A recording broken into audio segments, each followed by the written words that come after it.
For refuge, I go to the Buddha, For refuge, I go to the Buddha, the one who is awake and full of love. the one who is awake and full of love. For refuge, I go to the Namo Buddhaya. Namo Buddhaya. For refuge, I go to the Dharma, For refuge, I go to the Dharma, all that guides us to wisdom and compassion. all that guides us to wisdom and compassion. Namo Dhammaya. Namo Dhammaya. For refuge, I go to the Sangha, For refuge, I go to the Sangha, those who live in the Buddha's light. those who live in the Buddha's light. Namo Sanghaya. Namo Sanghaya. With faith in the three jewels, With faith in the three jewels, I pray that I may not take life. I pray that I may not take life. With faith in the three jewels, With faith in the three jewels, I pray that I may not steal. I pray that I may not steal. With faith in the three jewels, With faith in the three jewels, I pray that I may not fall into sexual misconduct. I pray that I may not fall into sexual misconduct. With faith in the three jewels, With faith in the three jewels, I pray that I may not fall into wrong speech. I pray that I may not fall into wrong speech. With faith in the three jewels, With faith in the three jewels, I pray that I may avoid intoxication. I pray that I may avoid intoxication. No blame, be kind, love everything. No blame, be kind, love everything. Innumerable are sentient beings. We vow to save them all. Inexhaustible are deluded passions. We vow to transform them all. Immeasurable are the Dharma teachings. We vow to master them all. Infinite is the Buddha's way. We vow to fulfill it completely.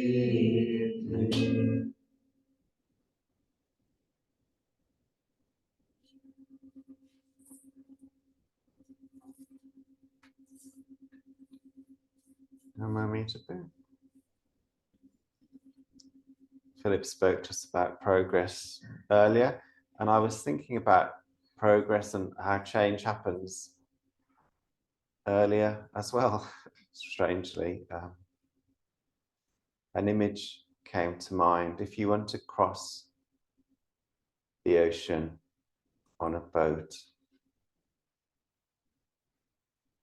say you're one of the very early people who moved between land masses, you need your boat, you need oars for when the wind dies down, if it's a sailboat, but a lot of them were just canoes, so you needed oars to row and you needed to be strong enough to row the boat.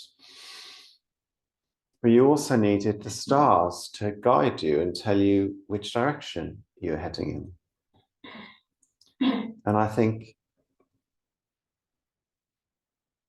in the dominant culture of society, there's a lot of emphasis on the rowing and there's not so much emphasis on the stars. And so that when we've accomplished something or we've achieved something, what we pay attention to is the work that we've put in ourselves, which is important to recognize, but also important to pay attention to the things that were outside of our control, the things that were nothing to do with us, that supported us in the process of accomplishment or change or progress. The time we happen to find ourselves living in, the people around us,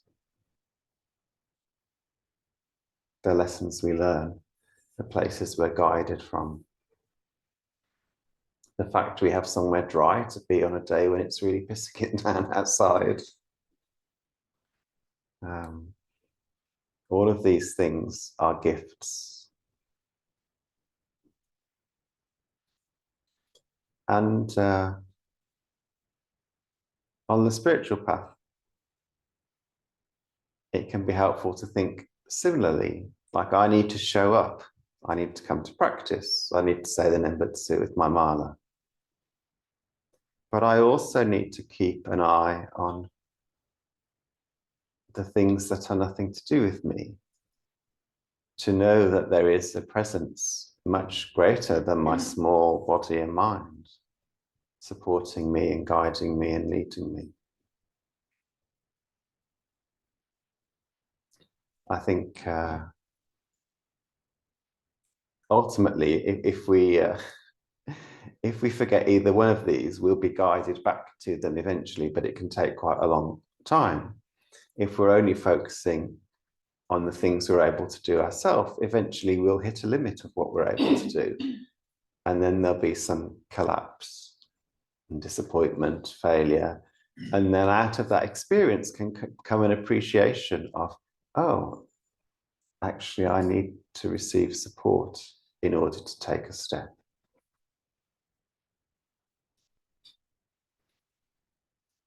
If we only rely on others, on other power, we can fall into complacency and then end up going around in circles and not really noticing the things that we need to notice. And eventually that will trip us up. We're like, oh, okay, actually, I keep bumping into this same thing. Maybe I actually need to do something differently in my life, as well as just paying attention to the things that I can't, the things that are supporting me.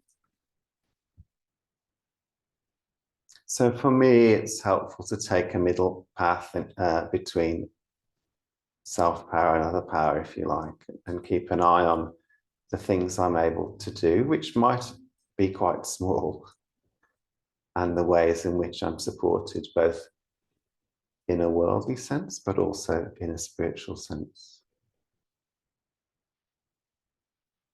So maybe just an invitation to be curious about where your natural tendencies lie on that spectrum, or maybe just noticing how it changes. And some days you're more likely to fall into, yes, I did all of this, or I'm going to push through this on my own. Some days you're more likely to fall into, oh, there's nothing I can do about this. I won't do anything.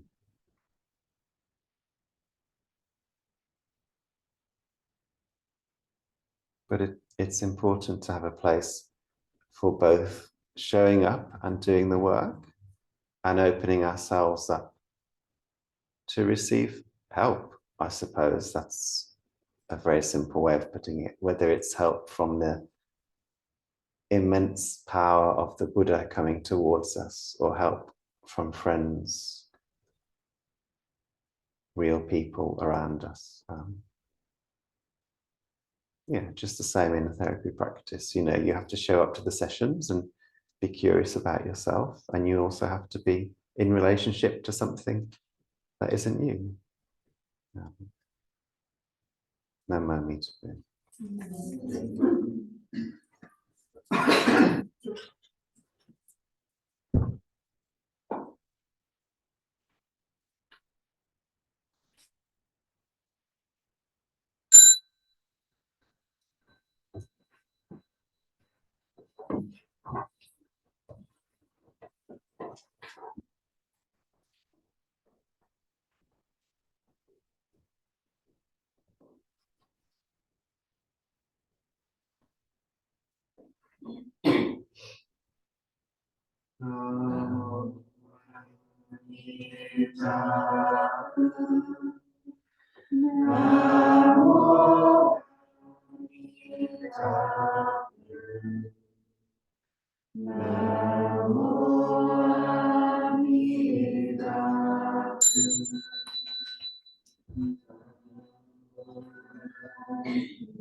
We dedicate the merits of this incense offering to all Buddhas and Bodhisattvas throughout space and time. May it be fragrant as earth herself, reflecting our careful efforts, our wholehearted awareness, and the fruit of understanding slowly ripening.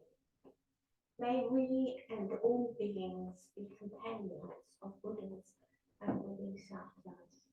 May we awaken from forgetfulness and realize our true home.